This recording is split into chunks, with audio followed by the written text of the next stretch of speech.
এই মুসলমানদের প্রকৃত নেতার অভাব। যদিও যুগে যুগে এক একজন মাথা চাড়া দিয়ে ওঠে, এই আমাদের ভিতর থেকে কি বলবো, তাদের কিছু আহমক তাদেরকে চেপে ধরে আমাদের ভিতর থেকে, এই কমিউনিটির ভিতর থেকে নামধারী মুসলমান, ইমানদার নামের বেঈমান, ইমানদার নামের মুশরিক, নাস্তিক গুলো যখনই কোনো একজন মায়ের সন্তান হকের পতাকা নিয়ে দাঁড়িয়ে যায়, তার বিরোধিতা করার জন্য উঠে পড়ে লেগে যায়। মাথায় রাখবে, হকের জয় হবেই হবে,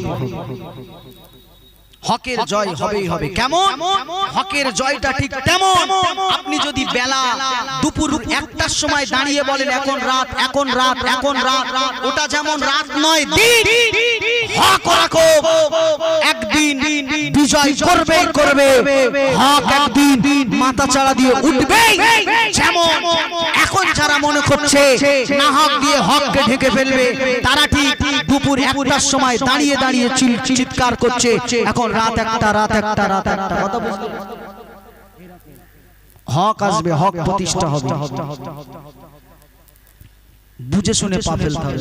কঠিন সময়, এখন ঈমান বাঁচাতে হবে, ঈমান বুঝতে হবে। যতক্ষণ ওয়াজ করেছি ঈমানের ওয়াজ। আব্দুল্লাহ ইবনে হুযায়ফা নবীকে জায়গা দিয়েছে, নবীকে ভালোবেসেছে, এটা তার ঈমান, এটা তার বিশ্বাস, এটা ছিল ঈমান, এটা ইবাদত।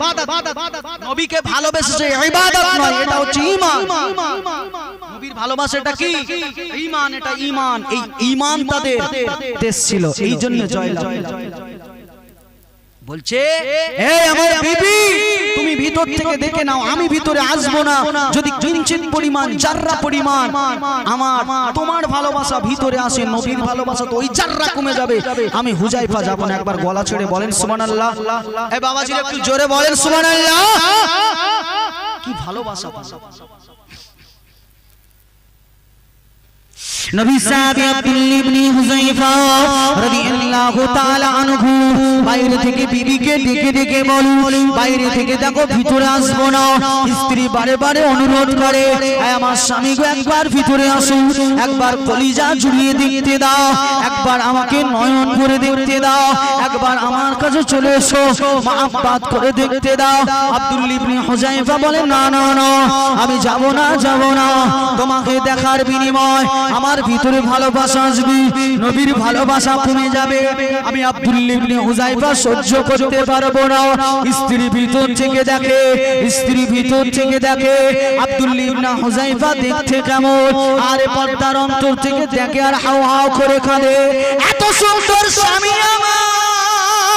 আমার হালাল স্বামী, আজকে এত কাছাকাছি থাকার পরে সে আমার ঘরেতে আসছে না, সে আমার কাছে আসছে না, ভালোবাসা বিনিময় করছে না।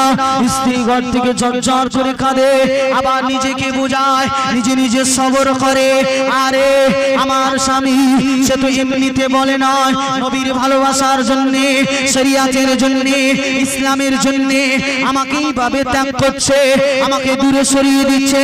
চলে যান, চলে কোনো পরোয়া নাই, আমি তার স্ত্রী, দুনিয়ায় তাকে পাইনি তো কি হয়েছে? রব্বি আল্লাহ, জান্নাতে আপনি আপনার হাবিবের এই সাহাবা আব্দুল্লাহ ইবনে হুযায়ফাকে আপনি আমার স্বামী বানিয়ে দেবে। কি সবর স্ত্রীর ভিতরে, কি সবর! আল্লাহ দুনিয়ায় পাইনি তো কি হয়েছে? আল্লাহ সাহাবা আব্দুল্লাহ ইবনে হুযায়ফা এই চাঁদ মুখের অধিকারী আমার স্বামীটাকে আল্লাহ জান্নাতে আপনি আমার করে দেবেন। জোরে বলেন সুবহানাল্লাহ। আব্দুল্লাহ ইবনে হুযায়ফা বাড়ি থেকে বাইরে থেকে বিদায় নিয়ে রাসূলের দরবারে হাজির। আব্দুল্লাহ ইবনে হুযায়ফার মনটা ভালো, নতুন বিয়ে করেছে, বিবির মুখ দেখেনি, চলে যুদ্ধের ময়দানে যাবে। পরদিন সকালে যুদ্ধের দামামা বেজে গেল, যুদ্ধের ময়দানে চলে। বেঈমান বেঈমানরা, মুশরিকের বাচ্চারা নামাজের বিরোধিতা করে, কোরআনের বিরোধিতা করে, রোজার বিরোধিতা করে, হকের বিরোধিতা করে, না হকের বিরোধিতা করে। আল্লাহ নবী নূর নবী রাহমাতুল লিল আলামিন নবী পাকের বিরোধিতা করে ময়দানের এক প্রান্তে দাঁড়িয়ে গেল হকের পক্ষ নিয়ে নামাজের পক্ষ নিয়ে রোজার পক্ষ নিয়ে কোরআনের পক্ষ নিয়ে শরীয়তের পক্ষ নিয়ে দ্বীনের পক্ষ নিয়ে কোটি কতক নবী পাকের সাহাবী সংখ্যায় কম অস্ত্র নেই তাদের কাছে বেশি তরবারি নেই কিছু সংখ্যক মানুষ দাঁড়িয়ে গেল সামনের কাতারে আব্দুল্লাহ ইবনে হুযায়ফা নাঙ্গা তলোয়ার নিয়ে দাঁড়িয়ে আছে যুদ্ধের সাজে সে যে আব্দুল্লাহ ইবনে হুযায়ফা দাঁড়িয়ে রয়েছে বেঈমানেরা ডোকাত দেয় বারে বারে হে মুহাম্মাদের লোক লস্করেরা সাল্লাল্লাহু আলাইহি ওয়াসাল্লাম হে আব্দুল্লাহর বেটার লোকেরা চলে এসো আজকে তোমাদের নবীকে মিটিয়ে দেব আজকে তোমাদের কোরআনকে মিটিয়ে দেব আজকে তোমাদের শরীয়তকে মিটিয়ে দেব এই মক্কার জমিন থেকে মদিনার জমিন থেকে আরবের জমিন থেকে মুহাম্মদ বলে একজন কেউ এসেছিল কালেমার আওয়াজ তুলেছিল শরীয়তের আওয়াজ তুলেছিল সেটা আজকে মাটিতে মিশিয়ে দেওয়া হবে সেটা আজকে শেষ করে দেওয়া হবে ইসলাম নাস্তে নাবুদ হয়ে যাবে বেঈমান বেদুরা ময়দানের এক পাশ থেকে দাঁড়িয়ে যখন হুমকি দিচ্ছে এইভাবে যখন হুঙ্কার দিচ্ছে নবী পাক সাল্লাল্লাহু আলাইহি ওয়াসাল্লাম সিজদায় পড়ে গেল আল্লাহর কাছে কাঁদে রব্বি আল্লাহ রব্বি মাবুদ রব্বি আল্লাহ রব্বি মাবুদ আমার সাহাবাদের সংখ্যা কম ইয়া রাসূল রব্বি আল্লাহ আপনার নবী পাকের সাহাবাদের সংখ্যা কম তাদের কাছে কোনো দামি দামি অস্ত্র নেই তাদের কাছে কোনো দামি দামি যুদ্ধের সরঞ্জাম নেই রব্বি আল্লাহ আপনার হাবিব আপনার কাছে হাত তুলেছে রব্বুল আলামিন আল্লাহ এরা তো দাঁড়িয়েছে আপনার নবীর পক্ষ নিয়ে এরা তো দাঁড়িয়েছে হকের পক্ষ নিয়ে এরা তো দাঁড়িয়েছে শরীয়তের পক্ষ নিয়ে রব্বি আল্লাহ ময়দানে যুদ্ধ করার দায়িত্ব এদের আরে ময়দান থেকে জিতিয়ে বাড়ি ফেরানো হাসি মুখে বাড়ি ফেরানো দায়িত্ব আপনি আল্লাহ জোরে বলেন সুবহানাল্লাহ ইমানেরা সব দাঁড়িয়ে আছে দামি দামি উটগুলো নিয়ে দামি দামি ঘোড়াগুলো নিয়ে বড় বড় ধারালো অস্ত্রগুলো নিয়ে যুদ্ধের সমস্ত পর্যাপ্ত পরিমাণ যুদ্ধের সরঞ্জাম নিয়ে তারা দাঁড়িয়ে আছেন সাহাবারা খাজুরের ডাল ছোট ছোট তরবারি কেউ একটা খঞ্জর এই সমস্ত জিনিসগুলো নিয়ে যুদ্ধের অপর প্রান্তে দাঁড়িয়ে আছে আল্লাহর কাছে নবী সিজদায় পড়ে কাঁদছে আল্লাহ পাক জিবরাইল পাঠিয়ে দিলেন জিবরাইল চলে যাও আমার হাবিব কাঁদবে আমি আল্লাহ সহ্য করব না জোরে বলেন সুবহানাল্লাহ আরশের মালিক আসমান ছেড়ে দিল চলে যাও এই আসমানের ফেরেশতারা দরওয়াজা খুলে দাও হাবিব জমিনে সিজদায় আল্লাহ আরশে বসে বসে এর সুখ নিতে পারবে না চলে যাও হাবিবের কাছে চলে যাও হাবিবকে যে জিজ্ঞাসা করো হাবিব কি চায় হাবিব চায় যুদ্ধ জয়ী হতে ইসলামের আওয়াজ বুলন্দ করতে ইসলাম বিশ্বব্যাপী বিরাজ করবে হাবিবকে জানিয়ে দাও অল্প সংখ্যা তো কি হয়েছে আল্লাহ তাদের পক্ষ নিয়ে দাঁড়িয়ে গেছে জোরে বলেন সুবহানাল্লাহ আল্লাহ পক্ষ নিয়ে দাঁড়িয়েছে বেঈমান বেদিনেরা অনেক যুদ্ধ হবে আব্দুল্লাহ ইবনে হুযায়ফা একেবারে ঘোড়ার পিঠে পাগড়ি বেঁধে তরবারি নিয়ে রেডি যুদ্ধে যাচ্ছে শত শত মানুষ হাজার হাজার বেঈমান দাঁড়িয়ে আছে যাদের ভিতরে তৎকালীন বড় বড় বীর পলোয়ানগুলো দাঁড়িয়ে আছে কথা বুঝলে বীর পলোয়ান অনেক শক্তিধর তাদের সঙ্গে দিন কি দিন মাস কি মাস কুস্তি করে কেউ পারে না এরকম কুস্তিগীরগুলো দাঁড়িয়ে আছে বিপদ আবু জেহেল আবু লাহাব উতবা সাইবা আবু লাহাব এমনি করে মক্কার বড় বড় ক্যাডারগুলো দাঁড়িয়ে আছে তাদের নেতৃত্ব দিচ্ছে বীর পলোয়ান তাদের নেতৃত্ব দিচ্ছে আব্দুল্লাহ ইবনে হুযায়ফা যুদ্ধের ময়দানে ঘোড়ার পিঠে উঠে পাগড়ি পরে তরবারি নিয়ে চলে নবী পাকের সাহাবী আব্দুল্লাহ ইবনে হুযায়ফা রাদিয়াল্লাহু তাআলা আনহু হুজুর আমার পাগড়ি খানা পরে হুজুর আমার একটা তরবারি নিয়ে শত শত বেঈমান শত শত মুশরিক বেদিনদের দিকে আগিয়ে চলে যায় এক পর্যায়ে আল্লাহর নবী সাহাবা আব্দুল্লাহ ইবনে হুযায়ফা বেঈমান বেদিনদের কাছে পৌঁছে গেল মুশরিকের বাচ্চাদের কাছে পড়ে গেল এ নবীর উম্মত আল্লাহ নবী সাহাবী আব্দুল্লাহ ইবনে হুযায়ফা বেঈমান বেদিনদের ডাক ডাক দিয়ে বলতে লাগলো, এ মক্কার কুফারে কুরাইশরা, এ মক্কার বেঈমান বেদিনেরা, আমরা নবী সাহাবারা আমরা রক্তপাত চাই না, আমরা যুদ্ধ চাই না, আমরা সংগ্রাম চাই না। চলে যাও চলে যাও, তোমরা তোমাদের মায়ের কোলে ফিরে যাও, আমাদেরকে আমাদের মায়ের কোলে যেতে দাও। এভাবে যুদ্ধ করো না, রক্তপাত করো না। আমি আব্দুল্লাহ ইবনে হুযায়ফার দিকে দাঁড়িয়ে আছি, আমার বংশের মই মুরব্বিগুলো তোমাদের পক্ষ নিয়ে দাঁড়িয়ে রয়েছে।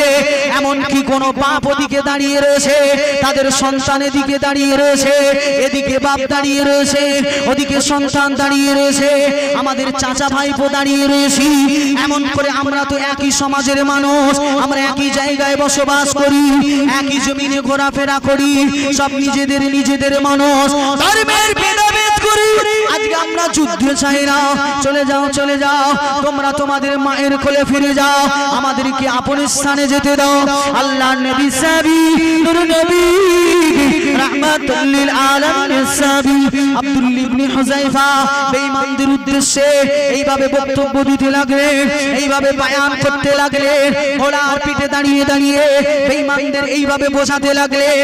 বেঈমান বেদিনেরা, মুশরিকের বাচ্চাগুলো হকের কথাটা না শুনে, সত্য কথাটা না শুনে, শান্তির কথাটা না শুনে, বেঈমান বেদিনগুলো, মুশরিকের বাচ্চাগুলো আল্লাহর নবী সাহাবী আব্দুল্লাহ ইবনে হুযায়ফাকে লক্ষ্য করে অপর দিক থেকে বেঈমানেরা তীরগুলো ছুটতে লাগলো, তীরগুলো মারতে লাগলো। আল্লাহর নবী সাহাবা আব্দুল্লাহ ইবনে হুযায়ফা দেখতে পেল না, না না, এদের অন্তরগুলো পাথর হয়ে গেছে, এদের অন্তরগুলো কালো হয়ে গেছে, এদের আর হেদায়েত হবে না, হেদায়েতের নূর এদের অন্তরে আর জ্বলবে না, কোরআনের কথা এদের ভিতরে আর ঢুকবে না। আল্লাহর নবী সাহাবী আব্দুল্লাহ ইবনে হুযায়ফা তরবারি খানা নিয়ে শাহাদাতের কালেমা পড়ে আশহাদু আল্লা ইলাহা ইল্লাল্লাহ ওয়া আশহাদু আন্না মুহাম্মাদান আবদুহু ওয়া রাসূল, আমি সাক্ষ্য দিলাম আল্লাহ এক, আল্লাহ ব্যতীত কোনো প্রভু নেই, আল্লাহ এক, আল্লাহ ব্যতীত কোনো মালিক নেই। আমাকে সৃষ্টিকর্তা, আমাকে ত্রাণকর্তা, হাওয়ার মালিক, দুনিয়ার মালিক, বিশ্ব মালিক আমার আল্লাহ পাক, আল্লাহ ব্যতীত কোনো মালিক নেই। সেই আল্লাহকে সাক্ষ্য দিয়ে নূর নবী রাহমাতুল লিল আলামিন নবী পাকে পয়গম্বর বলে সাক্ষ্য দিয়ে শাহাদাতের কালেমা পড়ি তরবারি কানানি বেঈমান বেদিনদের উপরে ঝাঁপিয়ে পড়লেন। আল্লাহর নবী সাহাবা নূর নবী সাহাবা আব্দুল্লাহ ইবনে হুযায়ফা যুদ্ধ করতে লাগলেন। আরে নবী পাকের সাহাবী এত দুঃখ থাকার পরে, নতুন স্ত্রী বিবির মুখ না দেখার পরে, এত দুঃখ ভরা মন নিয়ে যুদ্ধের ময়দানে যাওয়ার পরে কেতাবলা কেতাবে লিখতে লেগেছে, নবী সাহাবী হুযায়ফা হুজুর আমার যুদ্ধ করতে লেগেছে। যুদ্ধ করতে করতে শেষ পর্যন্ত দেখা গেল একা ওই তরবারি দিয়ে 350 বেঈমানকে জাহান্নামে পাঠিয়ে দিয়েছে। জোরে বলেন সুবহানাল্লাহ। যুদ্ধ করছে, প্রথমে বোঝালো, বোঝো এ কোরআন মিথ্যা নয়, এ কোরআন শান্তি, এ নবী এসেছে রহমত হয়ে, এ নবী এসেছে শান্তির দূত, এটা সত্যের দূত। বাধা দিও না, মেনে নাও, নসিব খুলে যাবে, মেনে নাও, জান্নাত পাবে। এ জগৎ পরজগৎ দু জগতে মস্তানি করতে পারবে। না হককে এইভাবে তোমরা উঁচু করে ধরো না, শরীয়তের গলায় এইভাবে ছুরি চালিও না। বোঝালো কিন্তু বুঝলো, মুসলমানের আদর্শ এটা, প্রথমেই ঝাঁপিয়ে পড়ে। কথা বুঝলি? বোঝালো, বোঝানোর পরে তারা মানলো না, যুদ্ধ করতে শুরু করলো।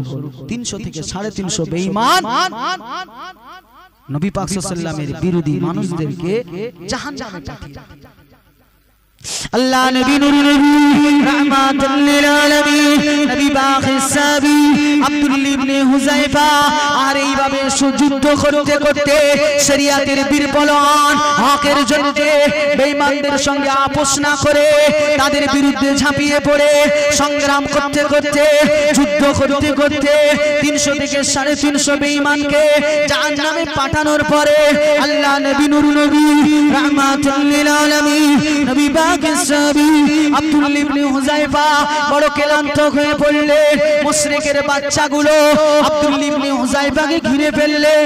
একটা সময় চারিদিক দিয়ে তীর মারতে লাগলো।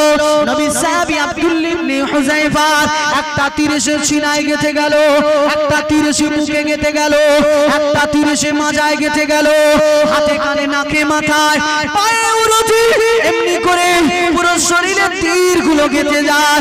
আল্লাহ নবী সাহাবী আব্দুল্লাহ ইবনে হুযায়ফার গায়ে 94টা তীর গেঁথে গেল, 95টা তীর, 105টা এমনি করে নবী সাহাবী আব্দুল্লাহ ইবনে হুযায়ফার গায়ে 190টা তীর গেঁথে যাওয়ার পরে দাঁড়িয়ে দাঁড়িয়ে বলেছিল, এ মক্কার কুফারে কুরাইশরা, এ মক্কার বেঈমান বেদিনেরা, আমি আব্দুল্লাহ ইবনে হুযায়ফা জানিয়ে দিলাম আজকের ময়দানে বেঈমানদের জয় হবে না। আজকের ময়দানে আল্লাহ নবী নূর নবী রাহমাতুল লিল আলামিন নবী পাকের জয় হবে। শাহাদাত হয়ে গেল, শহীদ হয়ে গেল, শেষ বাক্য বলে গেল আজকে কোরআনের জয় হবে, নবীর জয় হবে। হুযায়ফাকে মেরেছো, এখনো 300 হুযায়ফা যুদ্ধের ময়দানের কিনারায় দাঁড়িয়ে আছে। আমি 350, তারা 3000 করে নেবে। জোরে বলেন সুবহানাল্লাহ।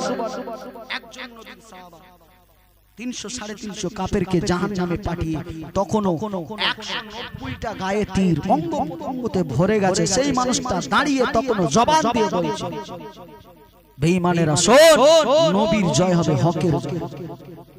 লম্বা ঘটনা, কথা বুঝলি? আব্দুল্লাহ ইবনে হুযায়ফা শহীদ হয়ে গেল, যুদ্ধ শেষ হয়ে গেল। একটা সময় ইসলামের জয় হলো। জোরে বলেন সুবহানাল্লাহ। নবী পাকের যে সমস্ত সাহাবায়ে কেরামেরা শহীদ হয়ে গেল, তাদের লাশগুলো নবী পাক সাল্লাল্লাহু আলাইহি ওয়াসাল্লামের সাহাবারা কেউ বা কাঁধে, কেউ বা উটের পিঠে, ঘোড়ার পিঠে নিয়ে ফিরে আসছে, মদিনার দিকে আসছে। নবী আকরাম সাল্লাল্লাহু আলাইহি ওয়াসাল্লাম একটু আগে দরবারে চলে এলেন। সাহাবায়ে কেরামেরা লাশগুলো নিয়ে আসছে, শহীদদের বডিগুলো, তাদের জিসিমগুলোকে নিয়ে আসছে। কবরস্থ করতে হবে, তাদেরকে দাফনের ব্যবস্থা করতে হবে। যদিও শহীদদের কোনো কাফন হয় না, শহীদদের গোসল দিতে হয় না, ওই রক্ত মাখা শরীর, ছেঁড়া ফাটা জীর্ণ শীর্ণ শরীরে ওই অবস্থাতে তাদেরকে মাটির হাওলা করা হয়, রওজায়ে আতহারে শুইয়ে দেওয়া হয়। কথা বুঝলে? নবী সাহাবাদের কেউ বা ঘাড়ে উটের পিঠে নিয়ে আসে। এদিকে যুদ্ধের ময়দানের দিক লক্ষ্য করে কাঁদতে কাঁদতে একজন মহিলা, কথা বুঝতে পারেন না, একজন মহিলা আসছে। কে? একজন মহিলা ঝরঝর করে কাঁদছে।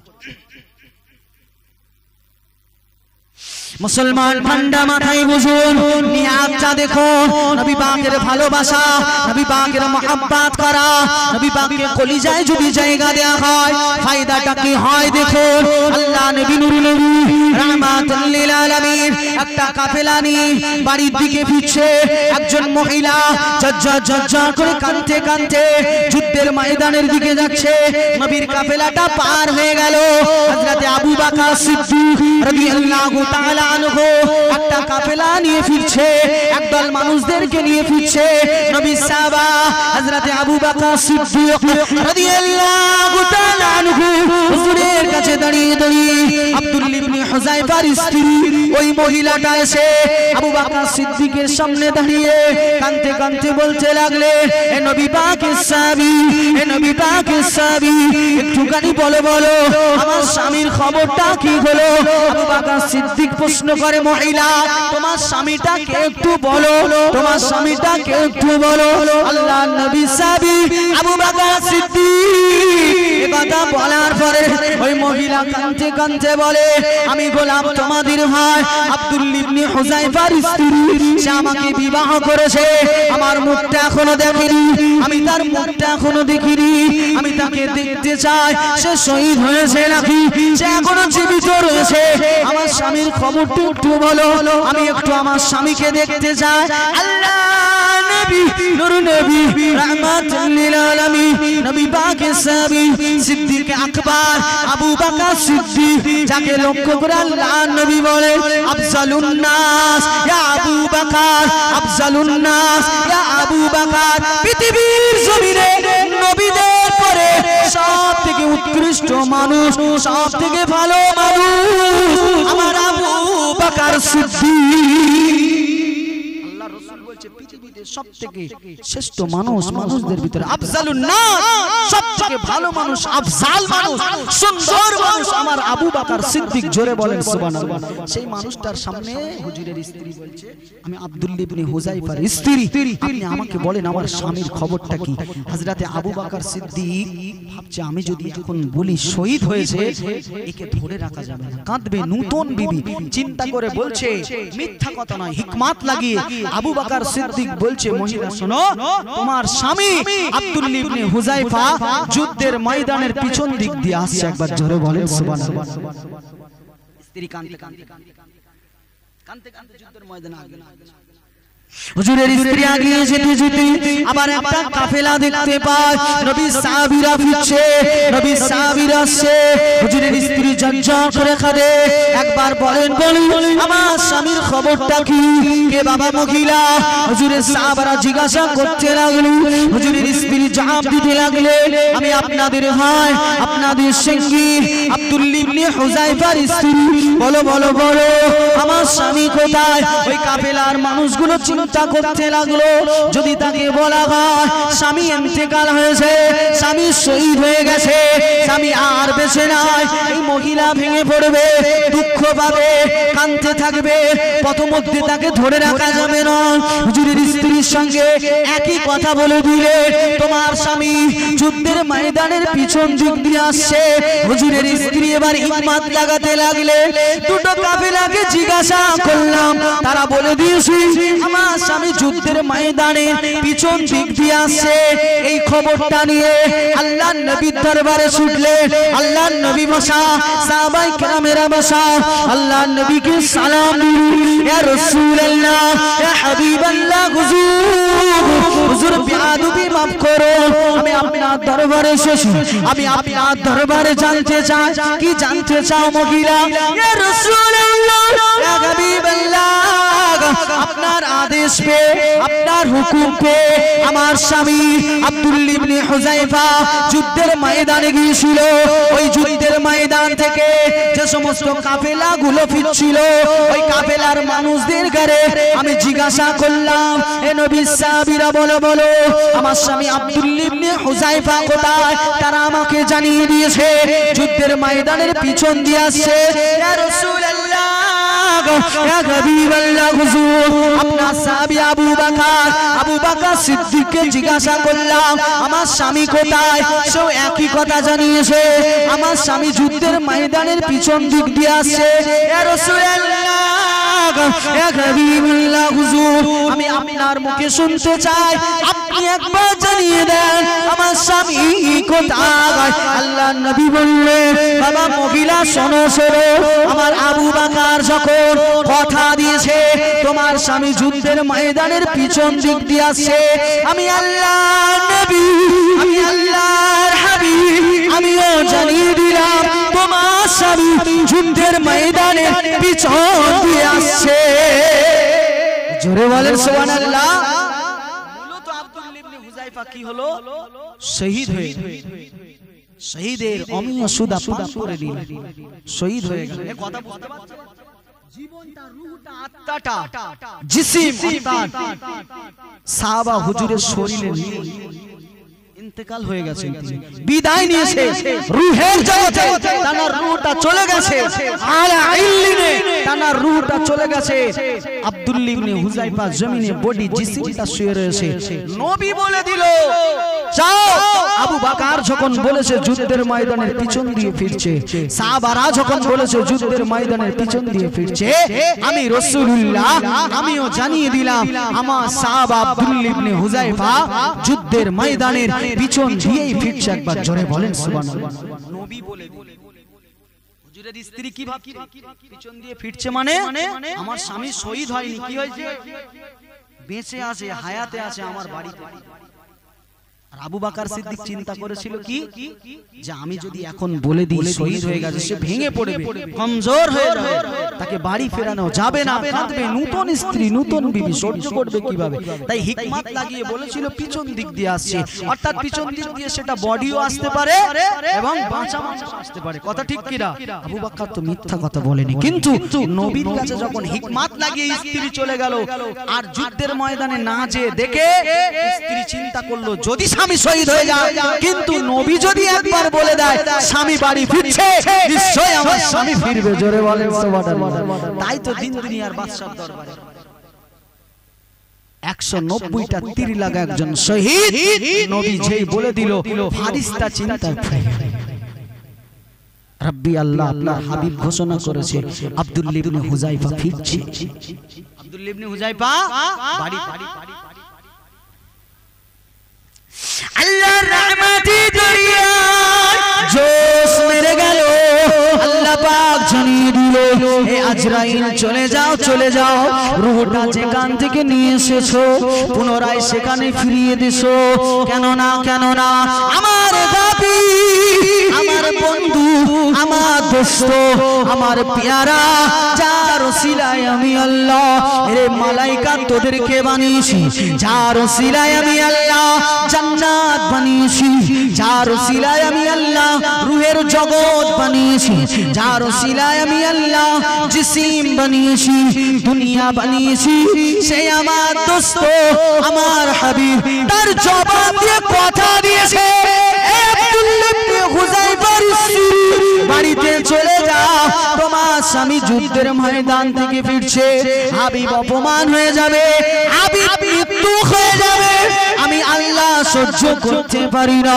হে আজরাইল চলে যাও, পুনরায় জমিনে চলে যাও, আমার হুযায়ফার রূহটাকে নিয়ে, আমার হুযায়ফার রূহটা আবার পুনরায় তার জিসিমে দিয়ে জীবিত অবস্থায় যুদ্ধের ময়দান থেকে বাড়ি পাঠিয়ে দাও। জোরে বলে সুবহানাল্লাহ। নবীর ভালোবাসা অন্তরে ছিল, পুনরায় জীবন। এই তো নবীর আশিক ছিল, তবেই তো পেল।